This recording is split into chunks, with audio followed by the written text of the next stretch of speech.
بسم الله وكفى والصلاة والسلام على الحبيب المصطفى. اللهم صل وسلم وبارك على سيدنا محمد عليه أفضل الصلاة وأزكى التسليم. مساء الخير عليكم حبيباتي، مرحبا بكم معايا في مطبخ أم واتيق على بركة الله. اليوم طليت عليكم بهذا الرفيس التونسي، الله يحل أياماتكم.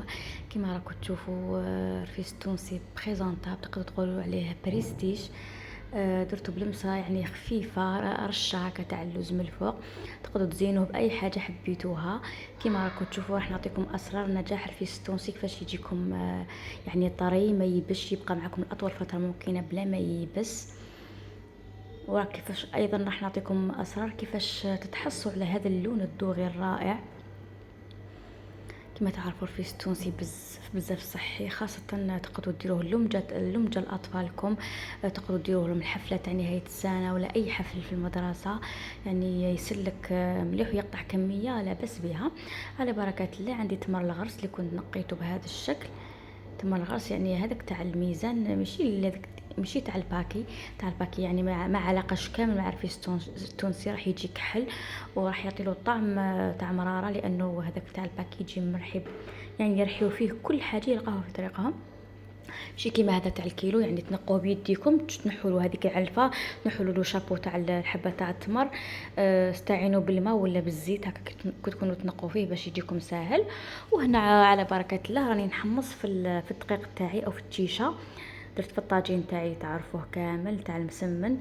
والنار راه يعني اكيد تكون في الطابونه، راني في الطابونه، والنار تكون ابتيف هكا باش التيشه تاعكم طيبه مليح، يعني ما توجعش، خاصه اللي عندهم مشاكل المعده ولا الكولون ما توجعكمش. كما تعرفوا الدقيق بزاف ثقيل على المعده.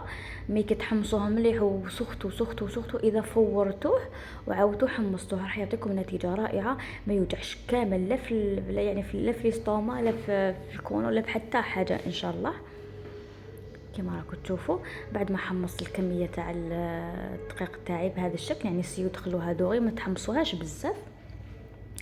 درت التمر تاعي في الطاس تاع البيتخا، لاني راح نخلطهم بالبيتخا. نتوما عادي ديروا اللي ما عندهاش بيتخا، ندير في الجفنه، تحط التمر تاعها في الجفنه وتحط صيار فوقها ولا صفايه، اكيد لازم صفايه ويا صيار. يعني هاد الحاجه تعلمتها على يما، ما نقدرش نحيها يعني هكا في راسي، لازم ندير صيار ولا صفايه قبل ما نفرغ عليها التيشه، قبل ما نديرها على التمر.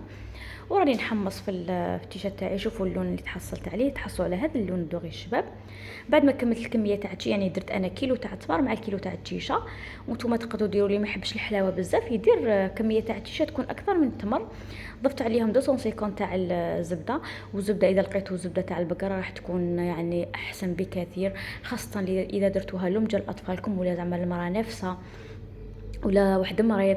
يعني ترى الرفيس التونسي يرفد بزاف، فيه كل حاجه صحيه، الدقيق صحي، التمر صحي. واذا حبيتوا ديروا حاجه صحيه 100% يعني ضيفوا له الزبده تاع البقره، راح تتحصلوا على يعني هذوك القوالب صحيين بنان 100%. ايضا اصحاب الريجيم يقدروا يتناولوا حبه زعما في اليومين، ولا تكون صحيه اكيد ماشي بالزبده هذه، تكون تاع البقره. كيما راكم تشوفوا راني ندير فيها، درتهم في البيت وخليتهم يدوروا بهذا الشكل.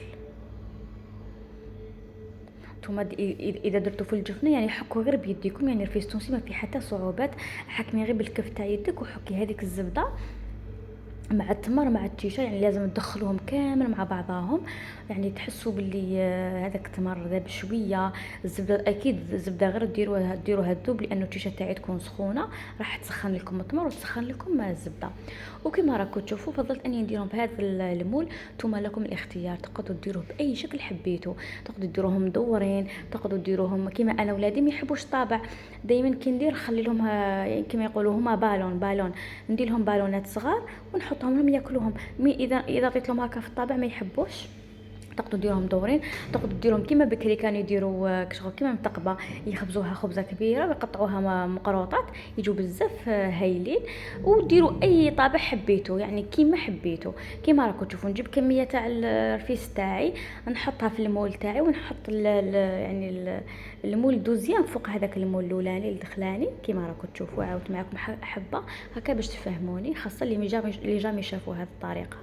شوفوا نعبزو مليح بهذا الشكل، نستعينوا بالكف تاع اليد، عبزو مليح هذاك الليمون باش تحصلوا على الشكل يكون شباب كيما كنتشوفوا بعد.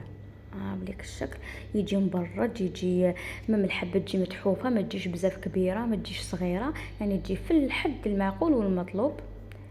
ان شاء الله شهيتكم في الجنه. وايضا بزاف مليح الرفيس للمراه المرضعه والنافسه. النافسه راح يجبرها، يعني هاي اللي هو مليح بزاف للانيمي، يعني يداوي الانيمي، يداوي الفشل هذاك، صدقوني يرفد الرفيس التونسي.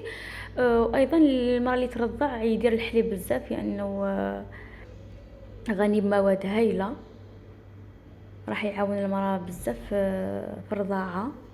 اكيد هذيك الرضاعه مليحه للبيبي، سما هذه الفوائد كامل البيبي هو اللي راح يستغنى، هو اللي راح يستفاد منهم. وهذه هي النتيجه الرائعه اللي تحصلت على هذه الحبيبه تاع الرفيس التونسي بريستيج. بنان خفاف، كما راكم تشوفوا اللون بزاف بريزونطابل، لون ذهبي رائع. شهيتكم في الجنه حبيباتي. ان شاء الله تجربوا الوصفه تاع نهار اليوم، ان شاء الله تعجبكم وتجربوها. اكيد اللي ما عنده حتى سبب باش يجرب هذا الوصفه، سيو ديروها لهم جال اطفالكم كل صباح، عطوا لهم حبيبه، خاصه اذا حبيتوا يكون صحي اكثر. حمصوا معاه شويه تاع الجلجلان وخلطوه مع هذيك التيشه، صدقوني راح تتحصلوا على لمجه صحيه كافيه وافيه لوليداتكم ان شاء الله. كما راكم تشوفوا النتيجه اللي تحصلت عليها. وتقدروا ديروا اي طابع كما سبق قلت لكم، ماشي لازم هذا الطابع. وفي الآخر ما بقى لي غير نقول لكم تقبلوا تحياتي وتحية مطبخ أم وثيق، والسلام عليكم.